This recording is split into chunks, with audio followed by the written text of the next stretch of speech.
Convido os irmãos a abrirem suas Bíblias no Salmo de número 51. Esse será o texto da nossa meditação nessa manhã.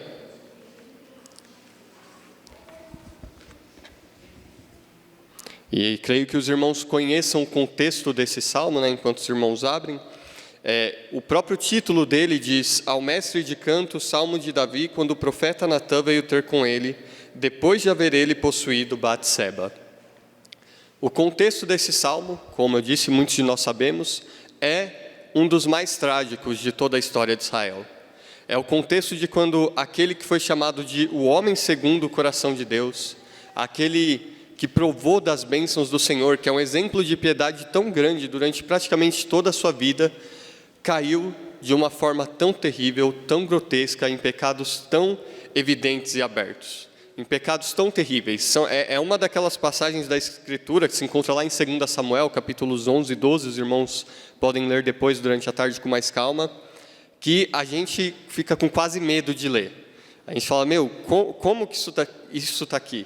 Como que isso pôde acontecer?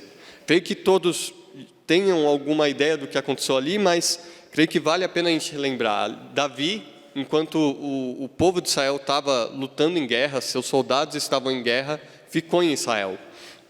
E num dos dias que ele estava ali andando pelo seu palácio, a Bíblia diz, ele viu uma mulher se banhando. E ao ver essa mulher, ao invés de desviar seus olhos, Davi cobiça essa mulher.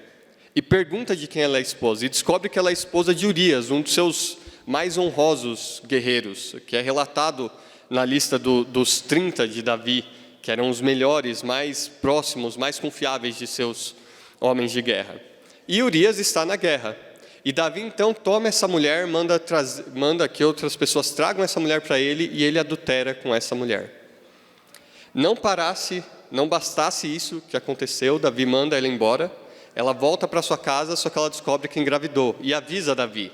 E depois de Davi tentar cobrir o seu pecado, traz Urias de volta para tentar parecer que foi ele que teve o filho com Batseba.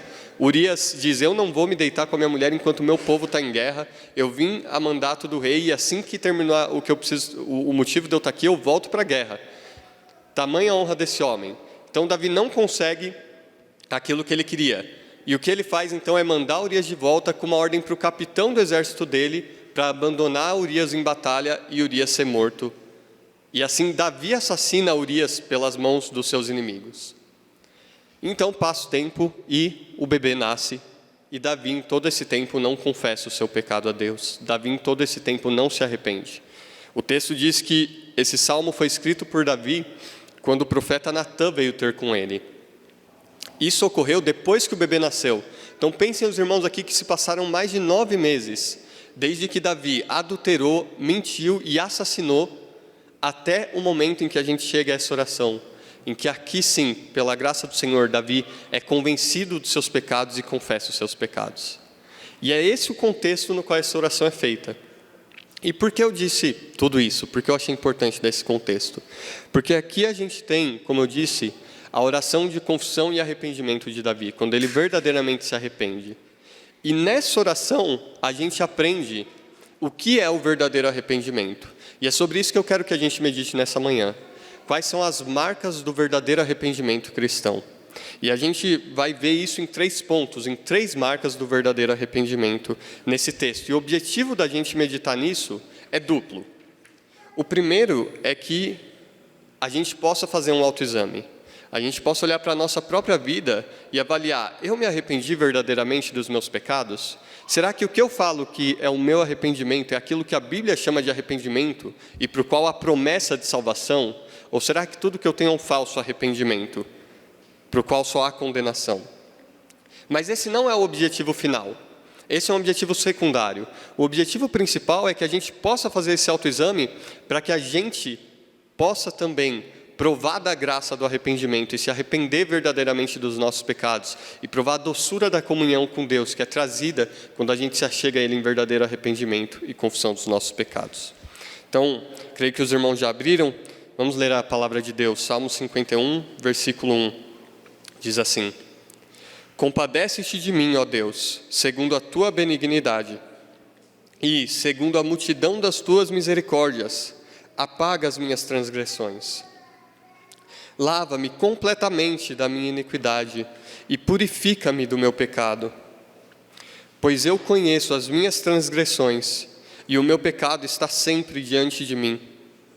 Pequei contra ti somente, e fiz o que é mal perante os teus olhos, de maneira que serás tido por justo no teu falar e puro no teu julgar. Eu nasci na iniquidade, e em pecado me concebeu minha mãe. Eis que te comprazes, na verdade, no íntimo, e no recôndito me fazes conhecer a sabedoria. Purifica-me com esopo e ficarei puro. Lava-me e ficarei mais alvo que a neve. Faze-me ouvir júbilo e alegria, para que exultem os ossos que esmagaste. Esconde o rosto dos meus pecados, e apaga todas as minhas iniquidades. Cria em mim, ó Deus, um coração puro, e renova dentro de mim um espírito inabalável. Não me repulses da tua presença, nem me retires o teu Santo Espírito. Restitui-me a alegria da tua salvação, e sustenta-me com um espírito voluntário. Então ensinarei aos transgressores os teus caminhos, e os pecadores se converterão a ti. Livra-me dos crimes de sangue, ó Deus, Deus da minha salvação, e a minha língua exaltará a tua justiça. Abre, Senhor, os meus lábios, e a minha boca manifestará os teus louvores. Pois não te comprazes em sacrifícios, do contrário eu te os daria. E não te agradas de holocaustos. Sacrifícios agradáveis a Deus são espírito quebrantado, coração quebrantado e contrito, não desprezarás, ó Deus. Faze bem a Sião segundo a tua boa vontade, edifica os muros de Jerusalém. Então te agradarás dos sacrifícios de justiça, dos holocaustos e das ofertas queimadas, e sobre o teu altar se oferecerão novilhos. Amém. Até aqui a palavra do Senhor. Então, como eu disse, irmãos, a gente lê esse salmo e a gente percebe que ele é um salmo marcado pela contrição. É um salmo marcado pela tristeza, pelo pecado e pela confissão desses pecados. E como eu disse, a gente vê 3 marcas aqui do verdadeiro arrependimento. E a primeira delas, que a gente vai observar com mais calma, é que o verdadeiro arrependimento é marcado por um reconhecimento sincero e profundo do nosso pecado. E isso tem 2 aspectos. Um aspecto objetivo. O verdadeiro arrependimento é marcado por reconhecer o que o pecado é objetivamente, o que o pecado é, o que qualquer pecado é por si mesmo, e um aspecto subjetivo, reconhecer o que o pecado é em mim, reconhecer o que significa não só o pecado ser mal ou ser qualquer outra coisa, mas o que significa eu ser pecador, e reconhecer isso. E a gente percebe isso, principalmente nos versículos 1 até o versículo 5 do Salmo. Até o versículo 6, perdoem-me. Notem aí no versículo 1 e 2 a variedade de palavras que Davi usa para descrever o pecado. Ele fala no versículo 1, na segunda parte, segundo a multidão das tuas misericórdias, apaga as minhas transgressões. No versículo 2, lava-me completamente da minha iniquidade e purifica-me do meu pecado. Isso é muito comum no hebraico, né? O texto bíblico usar várias palavras querendo dizer a mesma coisa. E não é que transgressão é uma coisa, iniquidade é outra totalmente diferente. Mas a ideia é que essas diferentes palavras ajudam a gente a ter uma figura completa do que é o pecado. Então, Davi reconhece o seu pecado como transgressão, como iniquidade e como pecado propriamente dito. Transgressão aqui traz a ideia literalmente de revolta, de rebelião. Davi está dizendo, Senhor, apaga as minhas revoltas. Eu me rebelei contra o Senhor quando eu pequei contra ti. Eu não simplesmente tropecei, eu não simplesmente fiz uma pequena coisa errada. Senhor, eu me revoltei. A ideia é que há uma linha traçada por uma autoridade, há uma linha traçada por uma lei. E Davi passou aquela linha. Davi desprezou o limite que aquela autoridade impôs. E Davi assim se revolta contra o governo de Deus. E é isso que essa palavra diz para a gente. Cada ato de pecado nosso é um ato de rebelião contra Deus. Cada ato de pecado é um ato de dizer a Deus, você não governa, quem governa sou eu. Eu faço o que eu quero. E a primeira coisa que Davi diz é, Senhor, eu me revoltei contra o Senhor. Senhor, eu não pequei lá atrás simplesmente, eu me rebelei contra o seu governo. Eu busquei romper a ordem do teu governo. A gente, por bem ou mal, tem visto no nosso país, vez após vez, pessoas se revoltam contra a ordem estabelecida. E a gente vê o zelo que autoridades humanas têm quando alguém faz isso. As punições severas que são aplicadas. Mas quão mais terrível é quando algum de nós se rebela contra o único Deus verdadeiro, contra aquele cuja autoridade não pode ser questionada, contra aquele que nunca fez nada que justificasse qualquer revolta. E Davi está falando, Senhor, eu me revoltei contra o Senhor, apaga as minhas revoltas, as minhas transgressões. A segunda palavra que Davi usa aqui para descrever o seu pecado é iniquidade. E iniquidade traz a ideia de perversidade, de distorção. Tem algo reto. E ser iníquo quer dizer que você é torto. Quer dizer que você não se conforma a esse padrão de retidão. A ideia é que você pega algo reto e você entorta aquilo. Você pega algo bom, algo harmonioso, e você deprava, você profana aquilo. E isso é o pecado. O pecado é uma profanação, é uma perversão de tudo que Deus criou. O pecado é uma profanação de nós mesmos. Nós fomos criados para estarmos sujeitos a Deus. Nós fomos criados para o amar, para o obedecer de todo o nosso coração. Mas quando nós pecamos, nós pervertemos a nós mesmos, nós pervertemos a criação. Davi reconhece que ele perverteu o casamento, ele perverteu a sua função como rei, ele profanou tudo aquilo que Deus havia dado a ele. Ele reconhece cada pecado seu como iniquidade, como perversão. E a terceira palavra que ele usa aí é pecado, a palavra que a gente está mais acostumado a usar, que literalmente traz a ideia de errar o alvo, mas ela comunica ofensa, culpa. A ideia não é errar o alvo simplesmente igual um arqueiro está mirando e ele erra o alvo, e isso não tem problema nenhum.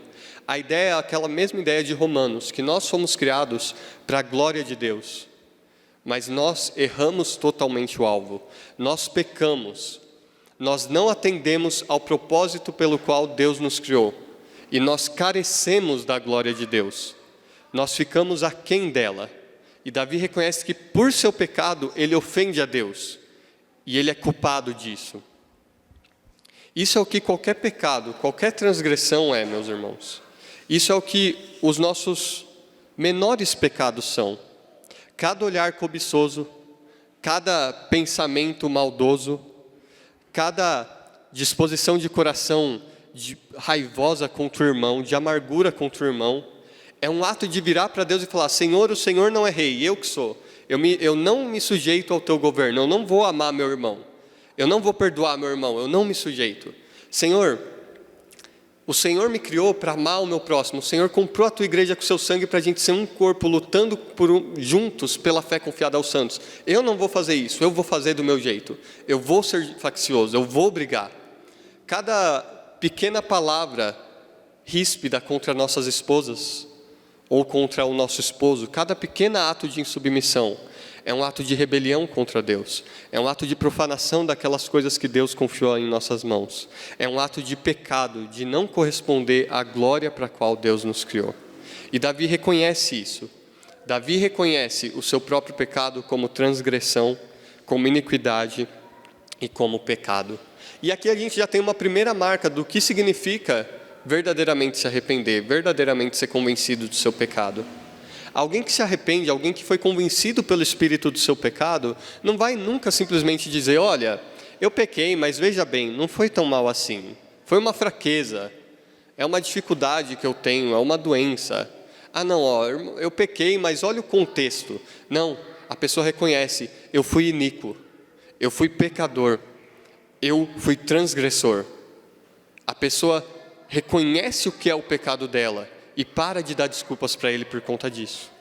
E a gente vê isso mais claramente quando a gente olha para o segundo aspecto do reconhecimento do pecado, que é o aspecto subjetivo, nos versículos 3 até o versículo 6, onde Davi reconhece o que ele mesmo se tornou por conta do seu pecado.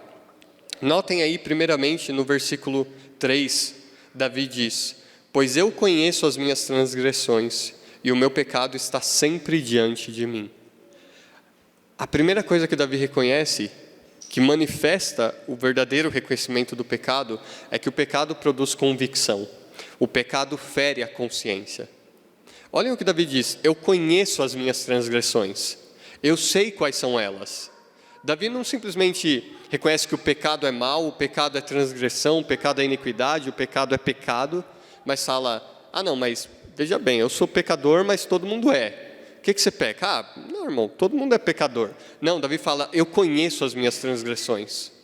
Eu sei, a ideia de conhecer aqui é confirmar pela vista. Você olhar e falar: não, eu sei que tem uma caixa de som aqui. Por quê? Porque eu estou vendo. Davi está falando: eu sei que eu sou pecador. Eu sei quais são as minhas transgressões e as minhas iniquidades. Não é uma confissão genérica. Ele conhece os seus pecados. Mas nota que não é só que ele conhece e sabe o nome. Ele diz: o meu pecado está sempre diante de mim. A verdadeira convicção de pecado, a verdadeira consciência ferida pelo Espírito de Deus, não consegue esquecer o seu pecado. Não consegue simplesmente falar: não, eu sei que eu sou pecador, eu peco nisso, mas deixa eu aqui assistir essa série agora. Eu sei que eu estou em pecado, olha, e ri do seu pecado. E, por vezes a gente ouve pessoas que se dizem cristãs fazendo piadas com pecados que cometem. Isso não é algo que acontece quando uma pessoa foi genuinamente convencida pelo Espírito do seu pecado, porque aquele pecado está sempre diante dela. A ideia é que ele não consegue se livrar dessa convicção.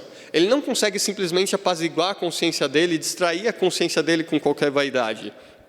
Um comentarista bíblico diz de uma forma que eu achei bem precisa: a convicção de pecado não é um conhecimento morto do pecado cometido, mas uma viva consciência sensível dele, para a qual o pecado está sempre presente, como uma fonte e motivo de inquietude e aflição. Essa é a verdadeira convicção de pecado. Essa é a primeira marca subjetiva de alguém que foi verdadeiramente convencido dos seus pecados. Essa pessoa sofre uma aflição de consciência pelo seu pecado. Essa pessoa fica inquieta pelo seu pecado. E aqui, meus irmãos, deixa eu trazer uma coisa que eu iria trazer lá na parte das aplicações, porque isso traz uma aplicação dupla para a gente. Primeiro, uma aplicação de autoexame. Você reconhece os seus pecados verdadeiramente? O pecado está sempre diante de você quando você tem um pecado persistente? Ou você consegue simplesmente seguir vivendo com o pecado e ele não te incomodar? Se essa é a realidade da sua vida, você está dando fortes evidências de que o Senhor não trabalhou no seu coração verdadeiramente, que você ainda não conheceu o Senhor. E você precisa orar ao Senhor por isso, para discernir se de fato você está em Cristo ou não. Mas, ao mesmo tempo, quando a gente olha para coisas desse tipo, irmãos, verdadeiros cristãos podem cair muito facilmente em falsa condenação. Principalmente aqueles que, como eu, são um pouco mais introspectivos.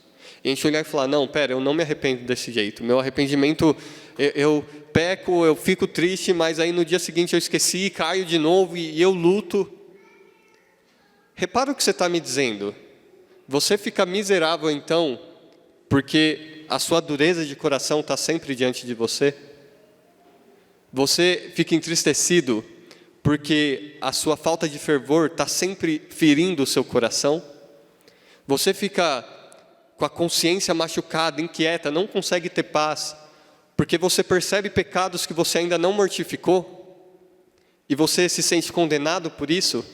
Porque quando a gente olha para a palavra de Deus, quando a gente olha para esse salmo, essa é justamente a marca de Davi, quando ele verdadeiramente se arrepende do seu pecado. Essa é a marca do crente verdadeiro.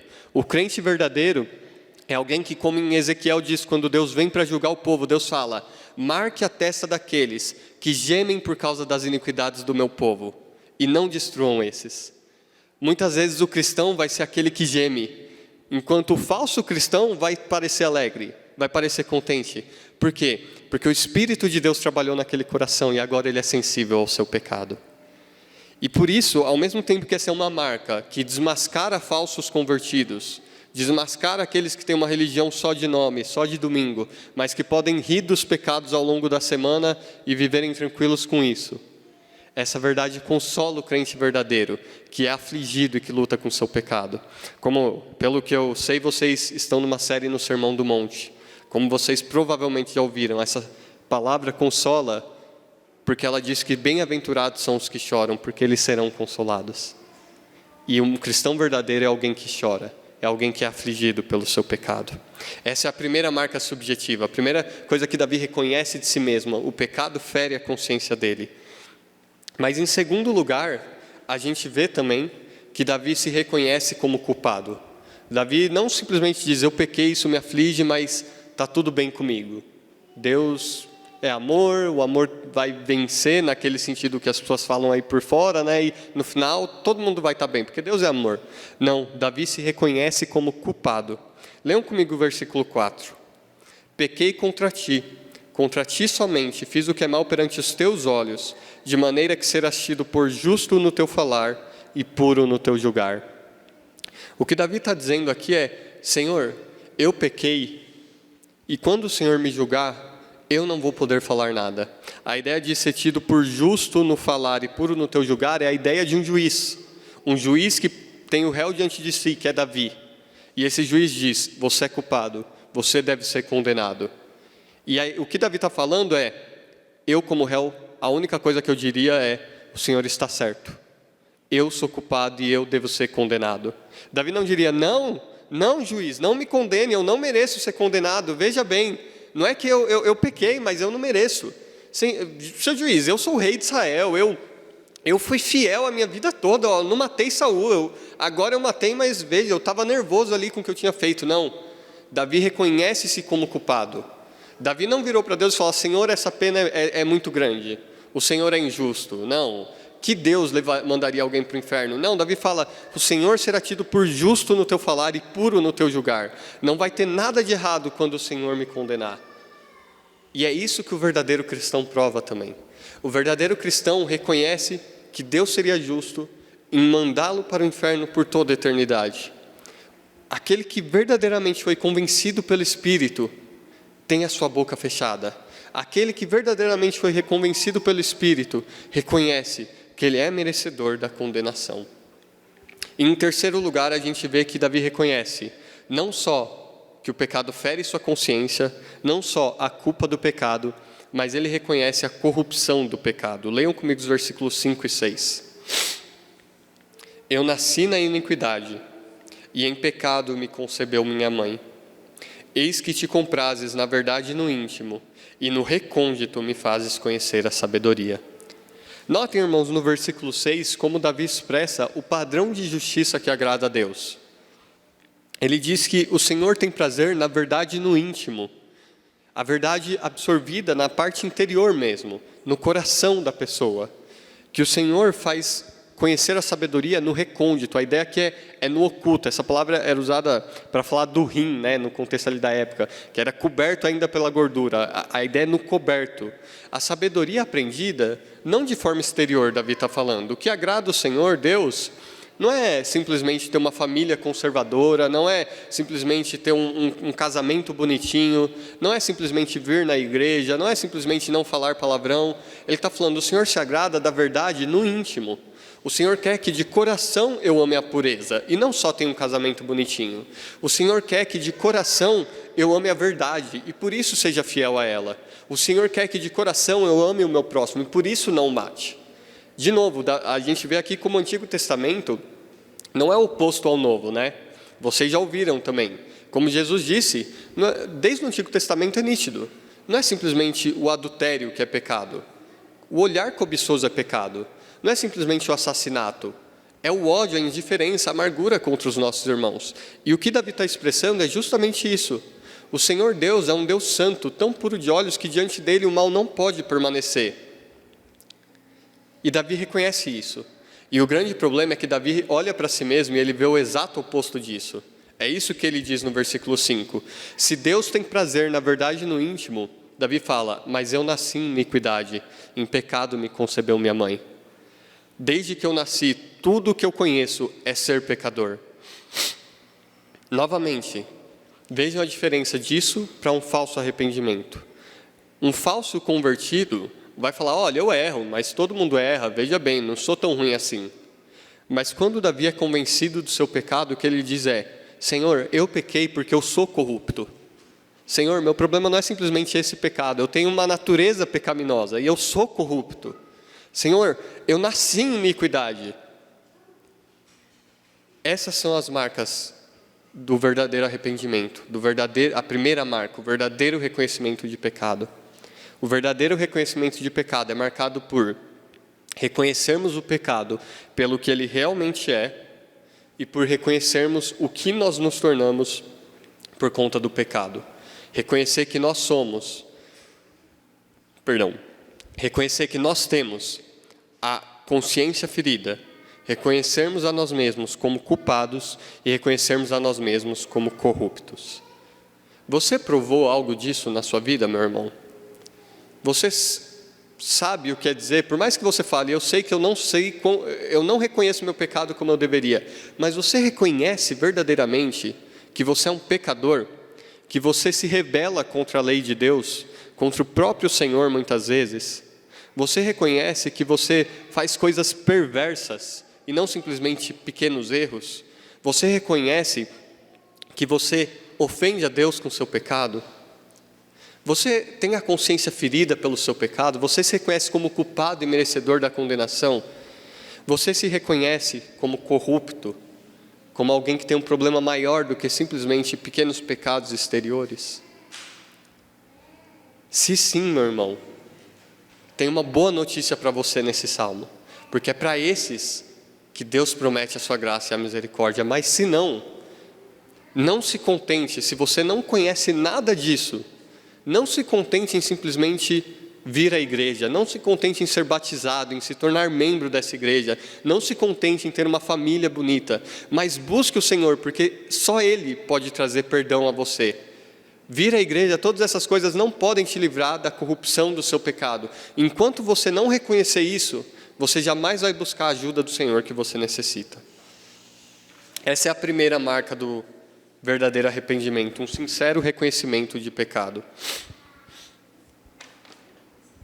Mas até aqui a gente mostrou a marca negativa, mas o texto também nos mostra positivamente, não só aquilo que alguém que foi convencido pelo Espírito reconhece sobre si, mas o que um pecador convencido pelo Espírito, o que alguém que realmente se arrependeu do seu pecado anseia.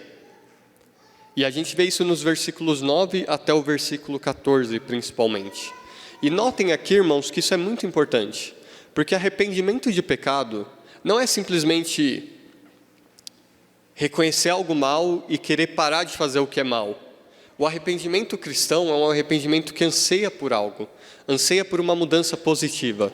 E a gente vê isso nitidamente nesses versículos. Em primeiro lugar, a gente vê no versículo 9, que o salmista aqui, Davi, anseia por reconciliação. O texto diz: esconde o rosto dos meus pecados e apaga todas as minhas iniquidades. A gente costuma pensar em reconciliação de uma forma que não está errada, mas que não é a principal forma que a gente deveria pensar. Quando a gente pensa em reconciliação, tipicamente a gente pensa em a gente ser mudado, né? Então, a gente era inimigo de Deus, e a gente ser reconciliado quer dizer que a gente deixa de ser inimigo. A gente passa a querer ser amigo de Deus, ter comunhão com Ele, se sujeitar a Ele. Mas o sentido principal de reconciliação, de novo, esse outro sentido não é errado, tá, irmãos? Mas o principal, o primeiro, o mais fundamental, é que Deus é reconciliado conosco.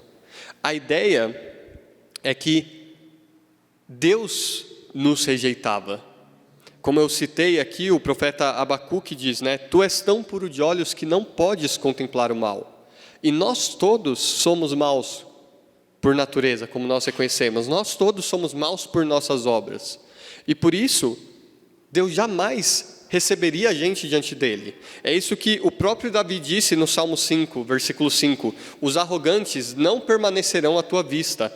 Odeias a todos que praticam a iniquidade. O Senhor odeia. O Senhor não recebe, o Senhor não tem prazer. Pelo contrário, o Senhor só tem desprazer por aqueles que são pecadores. Então, nós jamais entraríamos na presença de Deus por mais que nós quiséssemos. Nós rejeitamos a Deus por natureza, mas ainda que nós não estivéssemos rejeitando, se nós somos pecadores, nós jamais poderíamos entrar na presença de Deus. E por isso que Davi pede primeiro por reconciliação, e pede que Deus esconda do seu rosto os pecados dele, que Deus apague as suas transgressões. Davi pede: Senhor, Tira os meus pecados de diante de ti, para que eu possa entrar na tua presença, para que o Senhor não me rejeite. Tira os meus pecados diante do Senhor e não me trata de acordo com os meus pecados. Ele deseja que Deus derrame o favor dele sobre ele. Ele deseja que Deus o receba.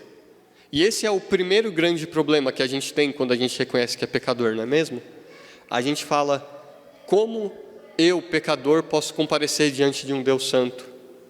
Senhor, eu anseio ser recebido pelo Senhor. A parte do Senhor eu estou perdido. Mas como eu posso me achegar ao Senhor? E por isso o primeiro desejo de Davi é, Senhor, tira os meus pecados diante do Senhor. Tira os meus pecados diante do teu rosto. O segundo pedido que Davi faz se encontra no versículo 10. E a gente vê que Davi não apenas deseja que Deus apague os pecados dele, ele possa estar diante de Deus, mas que ele siga vivendo em seu pecado. Davi não só anseia por reconciliação, mas ele anseia por renovação. Ele ora no versículo 10, cria em mim, ó Deus, um coração puro, e renova dentro de mim um espírito inabalável. A ideia aqui é, Senhor, eu sou corrupto, cria em mim um coração puro, cria em mim um coração que se afaste do pecado, cria em mim um espírito inabalável, um espírito que permaneça firme diante do Senhor, e não mais fraqueje diante do pecado. Percebem? Davi não quer simplesmente, Senhor, eu não quero as consequências do meu pecado. Senhor, não me deixa sofrer as consequências do meu adultério, do meu assassinato. Não, Senhor, não me deixa. Esconde os meus pecados. E aí deixa eu ir vivendo e fica escondendo. Não, ele fala, Senhor, esconde os meus pecados. E não só esconde os meus pecados, apaga os meus pecados, mas, Senhor, me transforma para que eu não caia mais nesses pecados. Me livra desses pecados. Novamente a gente vê aqui, não é mesmo, irmãos? Uma marca de um cristão genuíno. Alguém que verdadeiramente se arrependeu e se arrepende. O cristão genuíno não quer simplesmente ser perdoado. Ele quer ser livre. Como Paulo diz, a gente geme enquanto a gente está no nosso corpo antes da glória. A gente geme não porque a gente deseja ser despido simplesmente, mas porque a gente deseja ser revestido de um corpo que não tem pecado. O cristão verdadeiro quer ser livre do seu pecado. Quer ser livre da cobiça, quer ser livre da preguiça, quer ser livre da dureza de coração, da apatia que por vezes nos aflige. Em terceiro lugar, ele anseia então por reconciliação, por renovação, e ele anseia por comunhão, no versículo 11. Versículos 11 e 12. Não me repulses da tua presença, nem me retires o teu Santo Espírito. Restitui-me a alegria da salvação e sustenta-me com o espírito voluntário. E novamente isso é algo que nós provamos, não é mesmo, irmãos? Talvez esse seja o primeiro sentimento que a gente tem quando a gente dá algum lugar ao endurecimento do pecado. A gente perde a alegria da salvação. A gente perde o senso da face de Deus resplandecendo sobre nós. E a gente chora por isso. A gente fica endurecido, a gente perde a alegria por conta disso. E o que a gente anseia no final de tudo, não é simplesmente estar diante de Deus lá, mas só para se livrar do inferno. Não é simplesmente não ter pecado só para viver uma vida certinha. Mas o que a gente anseia é provar da comunhão do Senhor. É que o Senhor não retire de nós o seu Espírito, que o Senhor dê a nós a alegria da salvação dEle. Davi aqui talvez se lembrasse de Saul, de quem a Bíblia diz que o Senhor retirou o seu Espírito, não é mesmo? E quando o Senhor retira o seu favor, retira a sua unção de Saul, não é simplesmente que Saul perdeu o reinado. Saul foi se lançando cada vez mais aos pecados que ele tinha cultivado no seu coração, até que ele se afastou completamente do Senhor, para os prognosticadores, para os adivinhadores, e morreu separado do Senhor. Davi fala, Deus, não retire de mim o teu Espírito, não me retire da tua presença, mas Senhor, me dá o teu Espírito, torna-me da alegria da tua salvação. Me sustenta com esse Espírito, não só firme para não cair, mas um Espírito voluntário, um Espírito pronto para te obedecer. E isso leva à última marca do que alguém verdadeiramente arrependido anseia, que é um desejo de prontidão para obediência ao Senhor. Ele diz no versículo 12 que a gente leu, sustenta-me com espírito voluntário, que te obedeça não por compulsão, não por ser forçado, não por medo de uma lei a punir, não por medo do que os outros vão pensar, mas que te obedeça voluntariamente. E no versículo 13, então ensinarei aos transgressores os teus caminhos, e os pecadores se converterão a ti. Ele deseja servir o Senhor. Ele pede mais para frente, abre, Senhor, os meus lábios, e a minha boca manifestará os teus louvores. Ele deseja ser restaurado pelo Senhor, de tal forma que ele adore o Senhor, que ele louve o Senhor, que ele anuncie a mensagem do Senhor, a grandeza do Senhor, que ele obedeça o Senhor em todos os seus caminhos voluntariamente. Em resumo, o verdadeiro cristão, aquele que verdadeiramente se arrependeu e foi convencido do seu pecado pelo Senhor, é alguém que anseia não por uma restauração parcial, mas por uma restauração completa da vida dele, em obediência, em amor, em sujeição ao Senhor. Que deseja não só não mais cair em pecados, mas que deseja, pelo contrário, viver com alegria para a glória de Deus, provando da alegria da salvação continuamente.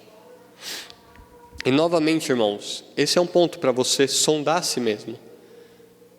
Você vem aqui nessa igreja, talvez, não sei se tem algum visitante além de mim e da minha esposa nessa manhã, mas você vem aqui ou você está aqui hoje. O que você busca aqui?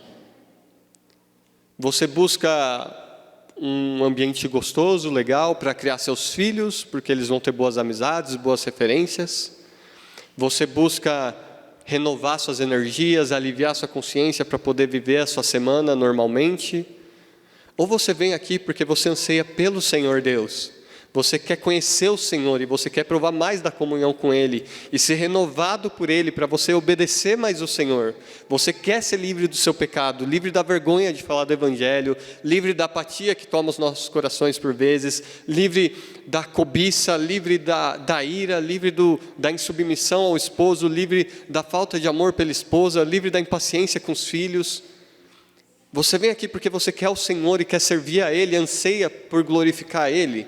Porque se você vem aqui assim, ainda que você venha chorando pelos seus pecados, saiba disso, a gente tem uma promessa maravilhosa nesse texto para nós, que nos achegamos assim.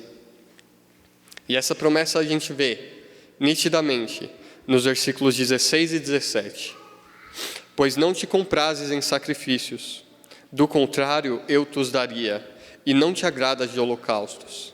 Sacrifícios agradáveis a Deus são espírito quebrantado, coração quebrantado e contrito, não o desprezarás, ó Deus. Irmãos, qual que é o motivo para Davi se achegar a Deus falando o que ele está falando? Qual que é? Parem para pensar, é totalmente absurdo, é uma loucura o que a gente está falando aqui de arrependimento. Pensa você chegando diante de um juiz que está para te julgar de um crime. E aí você quer ser livre, você quer ser restabelecido por esse juiz. E aí você fala para esse juiz, seu juiz, eu sou culpado, eu sou rebelde e eu sou corrupto. Eu gosto de ser rebelde. Isso toma o meu coração e eu sou assim desde que eu nasci. E eu não consigo mudar. E eu quebrei a lei mesmo, eu não tenho desculpa nenhuma para dar. Pelo contrário, se você falar que eu devo ser condenado, se você seguir a lei e falar que eu devo ser condenado, você vai estar certinho e eu não vou reclamar. Que advogado de defesa é esse? Que defesa é essa que Davi apresenta de si mesmo? Como que a gente pode falar, eu vou me achegar a Deus e eu vou falar, Senhor, eu sou pecador, Senhor, eu sou corrupto, eu tenho, mesmo nós cristãos, nós temos uma natureza carnal ainda, que se opõe à nova natureza em nós. E como que a gente vai chegar a Deus e falar, Senhor, eu sou mau, não tem nada de bom em mim, eu quebrei a tua lei e eu ainda quebro, me liberta. Não tem sentido nenhum. Mas qual a base pela qual nós cristãos, pela qual os santos do Antigo Testamento podem se achegar a Deus? É que sacrifícios agradáveis a Deus são o espírito quebrantado, o coração compungido.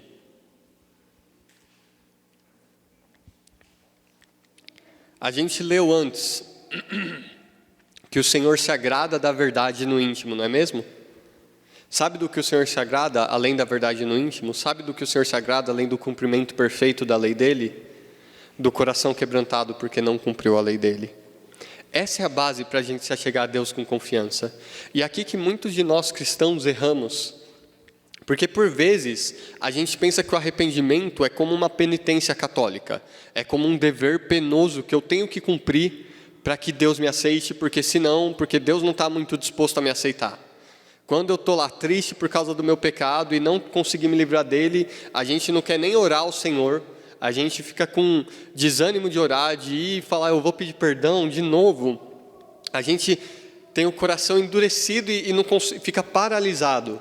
Por quê? Porque a gente está enxergando o arrependimento da maneira errada. Porque a gente está enxergando o arrependimento como algo que a gente faz para tentar apaziguar a Deus. Mas quando a gente lê esse texto, a gente descobre o oposto disso no nosso Deus. O nosso Deus é totalmente oposto de qualquer expectativa carnal que a gente tenha. Porque o nosso Deus não só perdoa, mas Ele se agrada de um espírito quebrantado e contrito. Ele se agrada, sabe quando a gente está nos nossos momentos mais tristes, com o nosso coração, a consciência ferida, o coração quebrantado, a mente perturbada, o coração esmagado pelo pecado que a gente cometeu. O Senhor se agrada de um coração assim. O Senhor tem prazer, o Senhor se achega. O Senhor fala em Isaías, eu sou, assim diz o alto e sublime, que habita a eternidade. Os céus são o meu trono, a terra o escabelo onde eu descanso os meus pés. Que casa vocês construiriam para mim? Mas desse eu me agradarei, do abatido e contrito de espírito, que treme da minha palavra. Ele se agrada. Então saiba disso, meu irmão. E essa,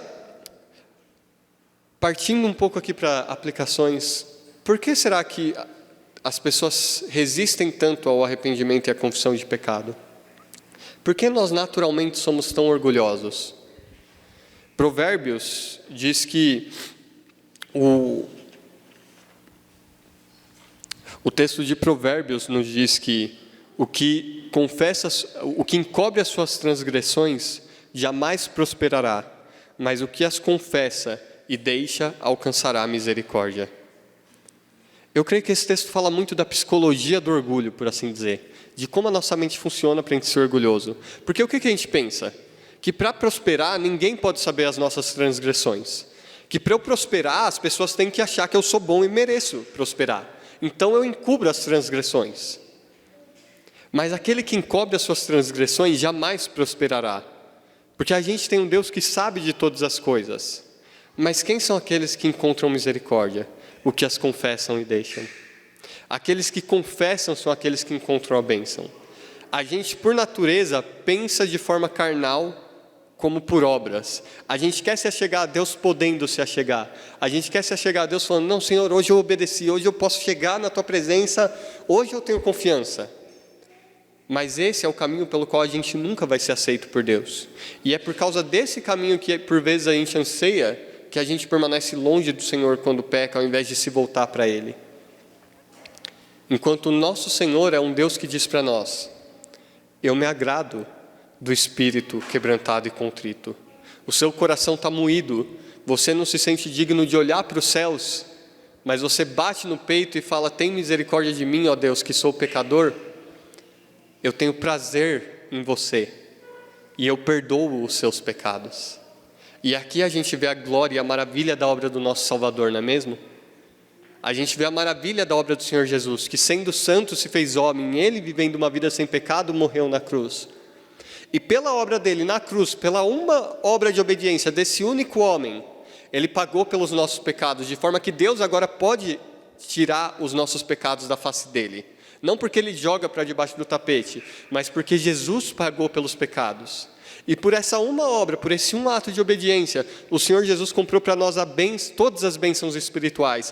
E Ele nos livrou do domínio da corrupção do pecado quando Ele nos regenerou. E por essa uma obra Ele nos deu o seu Espírito para nos sustentar em obediência alegre e voluntária ao Senhor. Por essa uma obra do Senhor Jesus, Ele lida com todo o nosso problema do pecado. Ele nos livrou da condenação já, quando nos justificou. Ele nos livrou do domínio da corrupção, quando Ele nos regenerou. E um dia Ele vai nos livrar completamente da presença, quando Ele nos glorificar. Tudo unicamente pela obra do nosso Senhor Jesus. E é assim que a gente encontra perdão, porque o nosso Deus, que se agrada de um espírito contrito, de um coração contrito, se agrada de tal forma de perdoar pecadores, que enviou o Filho dele, para que nós pudéssemos provar de tudo isso pelo que Davi ora aqui. E por isso que Davi, quando se achega a Deus, ora como ele ora, nos versículos 1 e 2, que a gente não meditou com mais calma. E aqui a gente parte mais propriamente para as nossas aplicações. Como a gente se arrepende, irmãos? E a resposta a gente vê nos versículos 1 e 2. Se lance à misericórdia de Deus.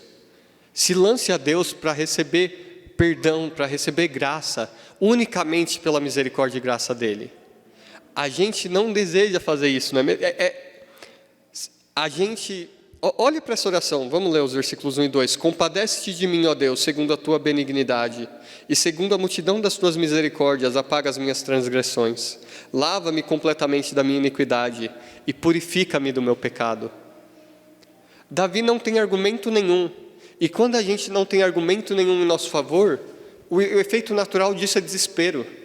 Quando a gente olha para uma situação e a gente não tem o que fazer, o efeito natural disso é desespero, até a gente conhecer o Deus que nós temos, o Deus verdadeiro e a obra dele em Cristo.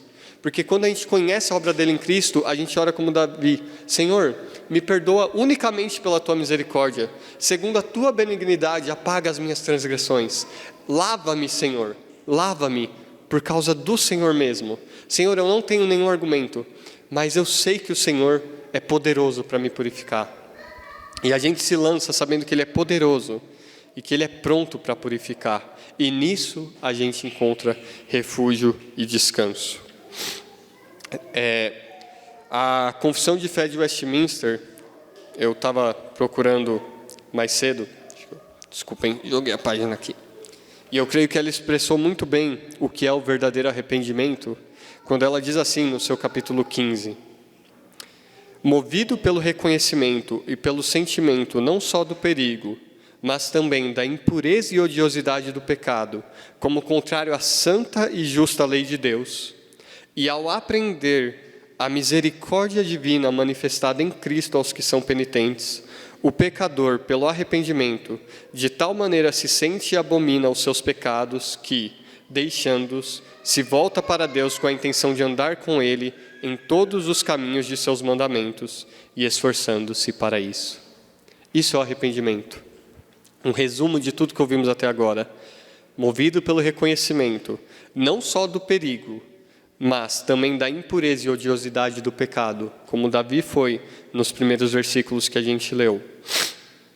E ao aprender a misericórdia divina manifestada em Cristo, aos que são penitentes, o pecador, pelo arrependimento, de tal maneira se abomina e abomina os seus pecados que, deixando-os, se volta para Deus com a intenção de andar com Ele em todos os seus caminhos e seus mandamentos. Isso é o arrependimento.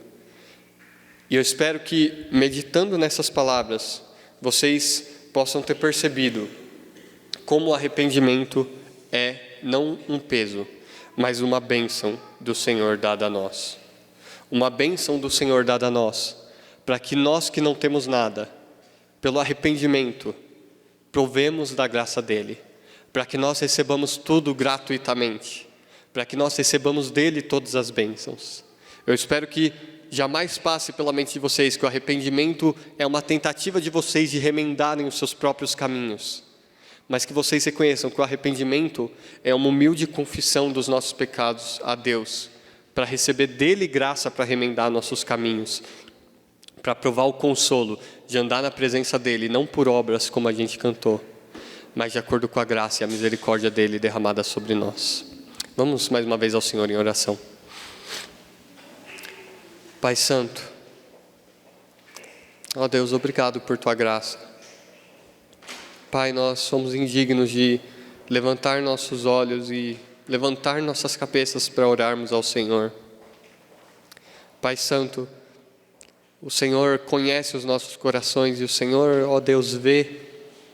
Pai, o Senhor vê cada pensamento ímpio, cada desejo maligno, o Senhor vê cada ato de maldade, de corrupção. Pai Santo, o Senhor que é digno de glória, vê quantas vezes não te damos glória. Mas, ó Deus, nós te louvamos porque o Senhor é rico em misericórdia, porque o Senhor se agrada do coração quebrantado e contrito. E, ó Deus, nós pedimos que por Tua graça o Senhor nos renove, que o Senhor nos vivifique e fortaleça. Pai, nós pedimos que o Senhor trabalhe em nossos corações, que o Senhor, ó Deus, nos purifique de nossos pecados, nos sustente com o espírito voluntário. Que o Senhor crie em nós um coração puro, ó Deus, e renove em nós um espírito reto e firme para andar diante do Senhor. Pedimos, Pai, que o Senhor restaure a alegria da Tua salvação àqueles que a perderam, ó Deus. Que o Senhor abra as nossas bocas para louvarmos o Senhor e para anunciar a Tua palavra com confiança, pela graça do Teu Filho Jesus, e que vivamos, ó Deus, vidas genuinamente santificadas no poder do Teu Espírito, pelo consolo, pela obra do Teu Espírito em nós. Eu peço por isso, Pai, peço pelo Teu consolo e graça sobre cada filho Teu aqui, bem como peço que o Senhor, se há alguém aqui que ainda não o conhece, que o Senhor salve e conceda verdadeiro arrependimento. Que o Senhor tire o orgulho e a dureza de coração pela qual muitas vezes resistimos outrora em nossas vidas e tantos ainda resistem. E que o Senhor traga a verdadeira salvação. Nós oramos e agradecemos por Cristo Jesus. No nome dele, amém.